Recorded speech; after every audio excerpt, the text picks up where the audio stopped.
Selamat pagi, selamat datang di debat sosiologi kelompok 4 kelas 3 PA 17 Universitas Gunadarma. Mosi pada sesi debat kali ini adalah Dewan ini percaya bahwa WFH lebih efektif untuk karyawan dibandingkan dengan WFO. Pertama-tama, saya akan memperkenalkan diri. Nama saya Nazla Ariandra, selaku chairperson pada sesi debat kali ini. Kemudian sesi debat kali ini juga akan dihadiri oleh tim yang akan bertindak sebagai tim pro adalah satu, Alfiana Fauzia Nur Cahyani sebagai pembicara pertama. Kedua, Diva Adira Nur Abigail sebagai pembicara kedua. Ketiga, Sabita Laili Ramadanisha sebagai pembicara ketiga. Dan reply speech akan disampaikan oleh Alfiana Fauzia Nur Cahyani. Dan tim yang akan bertindak sebagai tim kontra adalah satu, Jihan Irawan sebagai pembicara pertama. Kedua, Nadia Putri Nafisah sebagai pembicara kedua. Ketiga, Septi Nurpajri Putri Zuhri sebagai pembicara ketiga.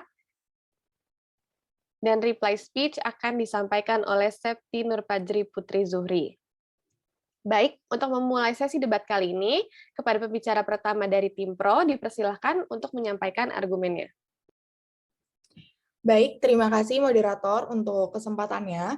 Menurut pandangan kami sebagai tim pro, mengenai WFH lebih efektif untuk karyawan dibandingkan dengan WFO. Itu kami sangat setuju. Karena yang pertama, untuk perjalanan harian pekerja di DKI Jakarta rata-rata adalah sekitar 1 jam 30 menit. Riset menunjukkan bahwa terdapat hubungan antara waktu yang dihabiskan untuk perjalanan dengan kepuasan kerja. Ekstra perjalanan harian memiliki efek negatif pada kepuasan kerja karena adanya pemotongan gaji apabila ada pekerja yang terlambat. Namun, saat kita bekerja dari rumah, kita tidak perlu melakukan perjalanan menuju kantor, di mana hal tersebut membuat kita tidak perlu menghabiskan waktu di jalan karena kemacetan dan pada akhirnya membuat kepuasan kerja kita tidak terpengaruh. Lalu, waktu yang terbuang karena perjalanan ke kantor dapat dialokasikan untuk hal lain, misalnya menghabiskan waktu untuk keluarga. Terima kasih. Baik, terima kasih kepada pembicara pertama dari tim pro untuk argumennya. Selanjutnya dipersilakan kepada pembicara pertama dari tim kontra untuk menyampaikan argumennya. Baik, terima kasih. Memang jika WFH tidak perlu menempuh perjalanan yang cukup lama ketika ke kantor.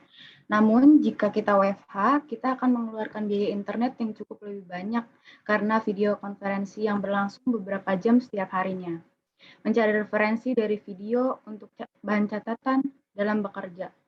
Dan justru kalau bekerja di rumah akan lebih banyak kendala, salah satunya yaitu jaringan. Apalagi ada beberapa orang tinggal di wilayah terpencil. Selanjutnya, menurut kami, komunikasi tatap muka merupakan komunikasi yang cukup banyak disukai oleh karyawan. Karena semua aktivitas seperti meeting, pengarahan, workshop, dan lain-lainnya akan lebih mudah dilakukan jika bekerja dari kantor.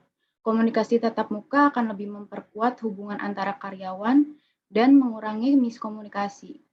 Kita pun akan lebih mudah bersosialisasi dengan rekan kerja. Jadi kami sebagai tim kontra tidak setuju dengan argumen yang disampaikan oleh tim pro. Terima kasih. Baik, terima kasih kepada pembicara pertama dari tim kontra. Selanjutnya dipersilakan kepada pembicara kedua dari tim pro untuk menyampaikan argumennya. Baik, terima kasih. Kami akan melanjutkan argumen kami selanjutnya. Walaupun begitu, banyak orang yang tidak berkeberatan dengan komunikasi virtual. Interaksi di kantor atau virtual tidak ada bedanya.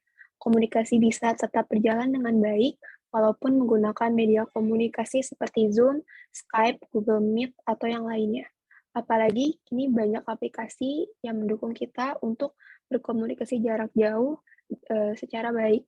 Selanjutnya, saat bekerja di kantor, kita harusnya menyesuaikan standar 8 jam bekerja antara pukul 8 sampai pukul 5. Di saat itu, kita diharapkan dapat memberikan kemampuan dan produktivitas semaksimal mungkin.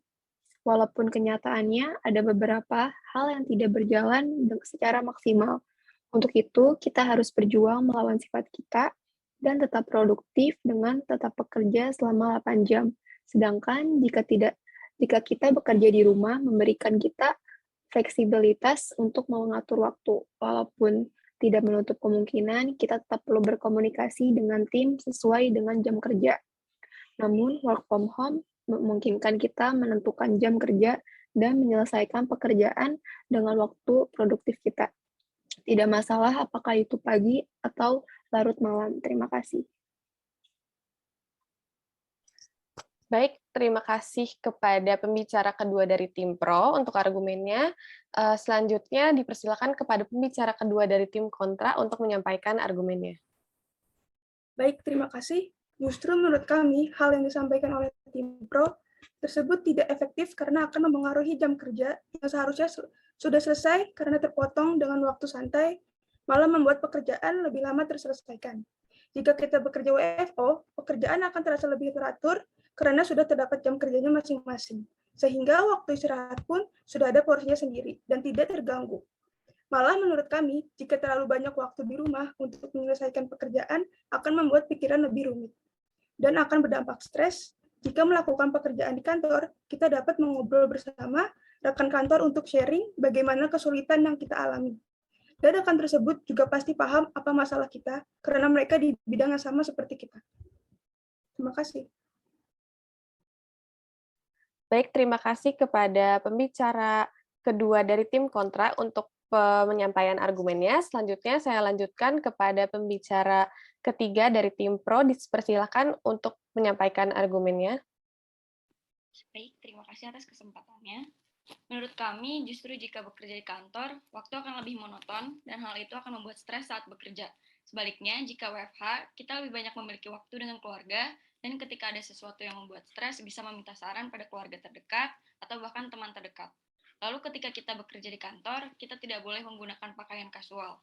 Biasanya, kantor sudah menetapkan standar harus mengenakan pakaian formal. Menurut sebuah penelitian, perusahaan yang memberlakukan aturan berpakaian dianggap negatif oleh orang yang mencari pekerjaan baru. Walaupun berpakaian merupakan cara untuk mengesankan, tetapi beberapa orang tidak suka diberitahu apa yang harus dikenakannya. Berbeda dengan standar pakaian saat bekerja di kantor. Work from home membuat kita dapat berpakaian dengan nyaman sesuai dengan keinginan, bahkan sampai mengenakan piyama sepanjang hari. Tidak peduli apa yang Anda kenakan, yang terpenting pekerjaan dapat diselesaikan tepat waktu. Terima kasih. Baik, terima kasih kepada pembicara ketiga dari tim pro untuk penyampaian argumennya. Selanjutnya dipersilakan kepada pembicara ketiga dari tim kontra untuk menyampaikan argumennya. Terima kasih. Kami tidak setuju dengan apa yang disampaikan oleh tim pro, karena untuk di zaman modern seperti ini, banyak perusahaan startup yang tidak mengharuskan karyawannya menggunakan pakaian formal. Perusahaan startup cenderung membebaskan pakaian kerja yang dipakai oleh karyawannya. Biasanya, karyawan di startup diperbolehkan menggunakan pakaian casual agar karyawan dapat merasa nyaman selama bekerja di WFH. Terima kasih.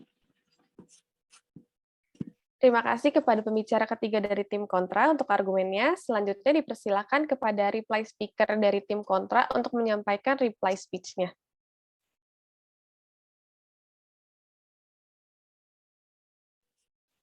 Baik, terima kasih. Jadi, pada intinya, menurut kami, tim kontra, bekerja WFO akan meminimalisir miskomunikasi, dan komunikasi merupakan hal yang paling penting dalam suatu perusahaan, karena akan berakibat fatal jika terjadi kesalahpahaman komunikasi antar rekan kerja dan akan berdampak buruk terhadap perusahaan. Apalagi pada poin-poin penting dalam instruksi pekerjaan, jika WFO kita menganggap informasi dengan jelas, sehingga berpengaruh pada hasil kerja yang maksimal. Ketika kita WFH, diperlukan disiplin diri dan motivasi untuk memulai pekerjaan. Ketika kita tahu kita tidak harus berada di kantor pada jam 8 pagi, karena alasan ini Anda mungkin menjadi malas, mulai mengabaikan rutinitas kerja, dan akibatnya gagal menyelesaikan tugas tepat waktu. Penerapan WFH ini pun perlu dilakukan evaluasi secara berkala. Perusahaan perlu menggunakan tools yang dapat membantu efisiensi perusahaan. Misalnya untuk pengelolaan kehadiran karyawan aplikasi absensi online dapat digunakan untuk memantau absen karyawan. Untuk itu, kami sebagai tim kontra sangat tidak setuju dengan mosi pada sesi debat ini, yaitu WFH lebih efektif untuk karyawan dibandingkan dengan WFO. Terima kasih. Baik, terima kasih kepada reply speaker dari tim kontra untuk reply speech-nya. Selanjutnya dipersilakan kepada reply speaker dari tim pro untuk menyampaikan reply speech-nya. Baik, terima kasih moderator untuk kesempatannya. Saya akan menyampaikan reply speech untuk tim pro.